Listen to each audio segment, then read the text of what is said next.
Hello friends, welcome back to my YouTube channel. तो आप सब लोग कैसे हो? आई होप आप सब ठीक होंगे। तो आज मैं अपना मंदिर साफ़ करने जा रही हूँ।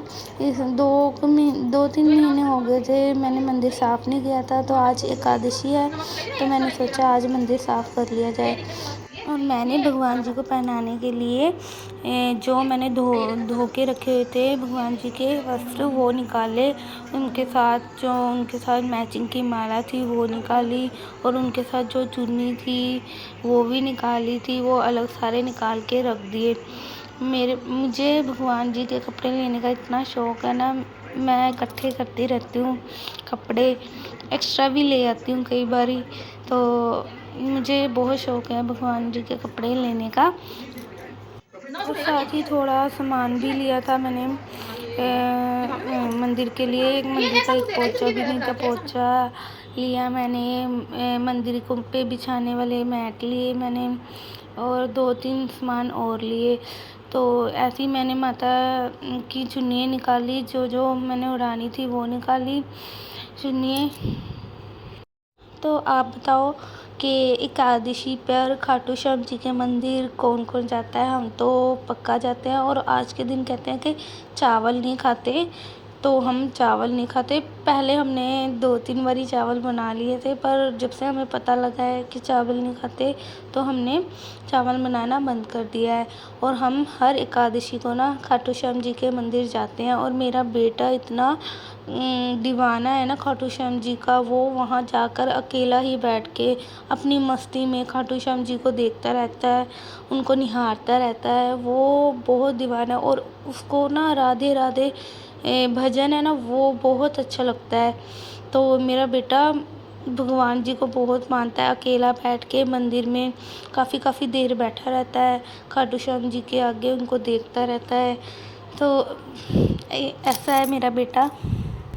और मैं गणेश जी के वस्त्र निकालना भूल गई थी, तो मैंने उनके लिए भी निकाले, उनके लिए वस्त्र निकाले, और साथ माला निकाली, और साथ जो शॉल साइड में होता है वो निकाला, उनके लिए मैचिंग का सब निकाल दिया उनके लिए।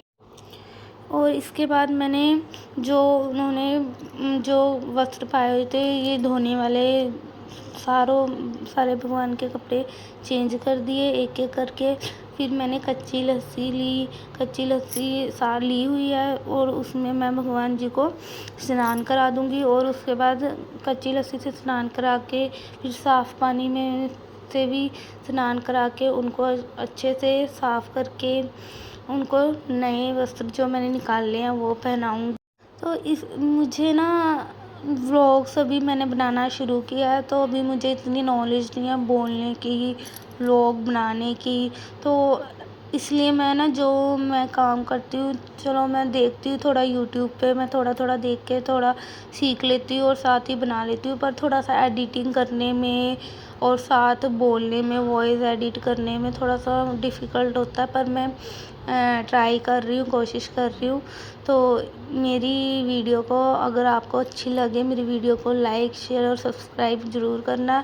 मैं अपने डेली व्लॉग्स भी पाऊँगी, डेली रूटीन भी पाऊँगी, जो मैं डेली में जो भी करती हूँ, अपने बेटे के साथ टाइम स्पेंड करती हूँ, वो सब पाऊँगी, आपके साथ शेयर करूँगी। तो मेरी वीडियो को ज़्यादा से ज़्यादा लाइक, शेयर और सब्सक्राइब करना। तो मैंने सभी भगवान जी के वस्त्र उतार के उनको अच्छे से स्नान करा के उनको अच्छे से साफ। और मुझे मम्मी जी ने बोला था कि 2 मोर पंख लेने हैं, तो हमारे सामने ही शॉप है, मैंने वहाँ से 2 मोर पंख लिए। पर ये उन्होंने बड़े दे दिए थे, मोर पंख छोटे चाहिए थे, पर उन्होंने कहा था इसको काट सकते हो, काट के छोटे कर सकते हो। फिर मेरा बेटा आने को कह रहा था, ये सारा दिन मंदिर में ही बैठा रहता है, तो देखो कैसे बैठ गया है। और इतना भगवान जी का करता है, खाटू श्याम जी का करता है, राधा कृष्ण जी का इतना करता है ना, बहुत ज़्यादा करता है। सारा दिन बैठा रहता है, इसको उठाओ ना तो ये यहीं बैठा है, बस खेलता रहता है।